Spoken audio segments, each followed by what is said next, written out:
So, I just saw the entire interview of Tucker Carlson with Vladimir Putin. And I have to say, I thought it was a very interesting interview, 2 hours long, but I watched it from beginning till the end. I thought it was very interesting because of a few reasons. So first of all, the information itself, of course, is very interesting. Although I have to say that depending on one's knowledge of what is truly going on, what is the real truth about this conflict, you might or might not find new information in this interview. For me personally, not to brag, but I didn't hear anything that I didn't already know about, or very little that I knew nothing about already. But I believe that for many people, there is a lot of new information, a lot of interesting new information in this interview. And the reason for that is that I believe that the population in the West has been misinformed. You know, we've been bombarded with Western propaganda, and many people have fallen victim to that. And it may be hard to believe to some, but I believe that the propaganda in the West, the level of propaganda in the West, might be the highest in the world. Now, another reason why I think this interview is so interesting is, a big part of Western propaganda is censorship. So what we see happen a lot is that whenever a certain narrative is being propagated, any opinion that goes against that narrative is being silenced. And that is also what we've been seeing happening here. Now, one very good example of that here in the EU, in the European Union, is Russia Today. Now, Russia Today is a news organization. Just like any news organization, they just happen to be Russian. And of course, they sometimes convey a story from a Russian perspective. Apparently, because of that, the leaders of the European Union have blocked access to Russia Today for its citizens. So since the beginning of the war, or I should say since the special military operation of Russia, because the war, in my opinion, started in 2014, but since the beginning of the invasion, we in Europe cannot access Russia Today. So any broadcast of theirs we cannot see. Of course, if you have some kind of VPN, you can work around that. But basically, they've blocked access. We can also not access their website. Even if you look up Russia Today on Google, you cannot find it. Or at least I haven't found it. So even Google has gone out of their way to hide any link to Russia Today from us. Now, to bring this point home a little further, if you look up Russia Today on DuckDuckGo, boom. There it is. But even if you click on that link, this will happen. Nothing happens. So this happens. This site can't be reached. So this is typical of the leadership of the European Union and frankly, the leadership across the Western world. And I've never understood the reasoning for this. So the reason they tell us why they do this is because Russia Today is telling lies. So what? Even if they are telling lies, even if that would be true, so what? What are you afraid of? Are you afraid they're telling lies? Or are you afraid they might actually be telling the truth? Because this is a kind of behavior from someone who is desperately trying to conceal something. It's a behavior that you would expect from someone who has tons of skeletons in their closet and is doing everything to keep you from looking into that closet. It is literally dictatorial behavior. And ironically, it's a type of behavior that the West has continually accused countries like Russia of.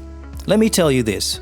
I'm a fully grown man. I have a fully functional brain. I'm not a helpless child. In my daily life, I deal with people that tell lies all the time. I know how to handle that. I know how to filter through that. I couldn't have come this far without the ability to filter through that. In fact, I think it's a necessary skill to have for any adult human being. And this is true for most adult citizens of the European Union.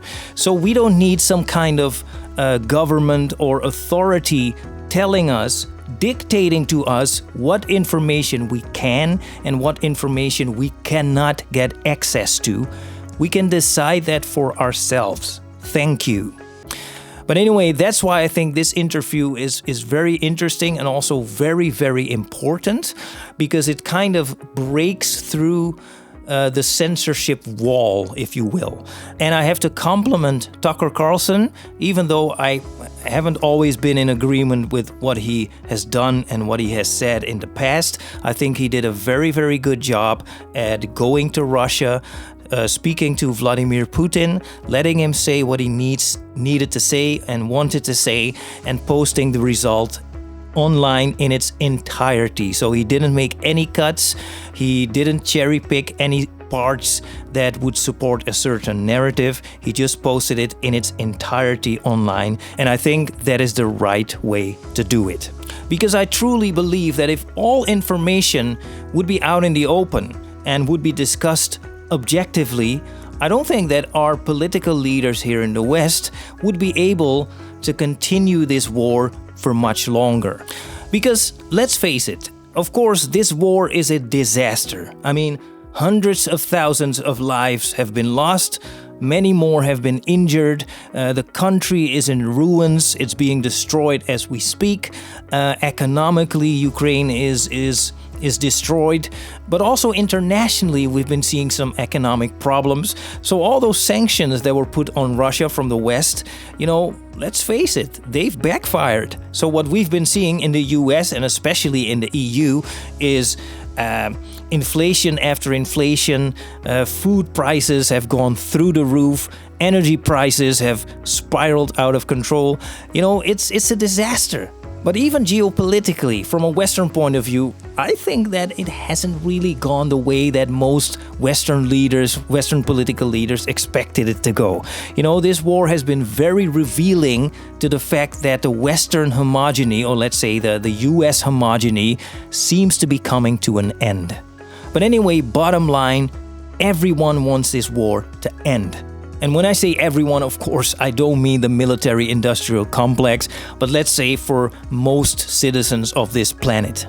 And the only way this war can end, the only way basically any war can end, is at the negotiating table. But it seems like our Western political leaders don't really agree with that. Now, this is also something that Putin discusses in this interview, and he says that Russia has always been ready to negotiate. And that's not just something he says, it's something that is demonstrably true. Now, one proof of that is the so-called Minsk Accords. And it proves that Russia is not only ready to negotiate, they even made an agreement. They signed an agreement. The problem is that the West never intended to uphold that agreement. Angela Merkel, which was the German chancellor, so the political leader of Germany at the time, not too long ago admitted that they never intended to uphold the Minsk agreements, the Minsk Accords. They only signed it to stall Russia so that they could build up the Ukraine army. So they basically cheated. Please don't take my word for it, look it up. And also, a few weeks after the start of the special military operation of Russia, an agreement between Russia and Ukraine was reached, and it was ready to be signed. And this war would have been over in a matter of weeks. But then the West, in the form of Boris Johnson, rushed to Kiev, told Zelensky, no, we are not going to sign an agreement, we are going to continue fighting. But what the West has done instead is they've been sending weapons and weapons and more weapons, and look where we are today. Hundreds of thousands of lives have been lost, and there is no end in sight. So again, that's why I think this interview is so very important. Of course, one interview is not immediately going to change the entire world, but hopefully it will inspire some people to break through that propaganda and censorship wall and figure out the real truth. Because I believe that the more people know about the real truth, the more difficult it's going to be for our leaders to continue with this absolute madness.